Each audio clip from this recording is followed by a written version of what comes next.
হ্যাঁ ভালো। স্যার আনাম বলে বেশি হইতেছে স্যার।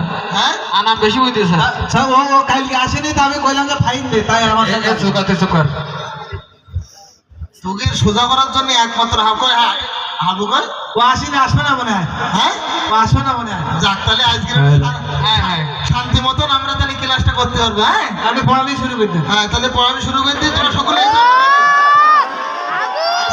স্যার এসে গেছে। সবাই খুশি, এটা ভালো হবে। যেহেতু হাবু নেই আমরা আজকে শান্তিতে আমার তাহলে চল যেত বলি আমার কখন আসলি? কখন আজ নাই, আমি প্রতিদিন আগে আসি তো। আপনি আমার আগে আইছেন, আমি ঠিক সময় আসি। তুই রিক্সা আছিস? হ্যাঁ কটা বাজে না? টাইমের দিক টাকায় ছুঁয়ে আসছি। আমি টাইম চলিনি, আমি সূর্যের দিক থেকে আমি টাইম বলতে পারি। আমি তাই না? হ্যাঁ আমাদের এখন কটা বাজে? এখন তো রাত, আমি তো এখন তো সূর্যের দিকে আছি। আচ্ছা আচ্ছা আচ্ছা। হ্যাঁ বল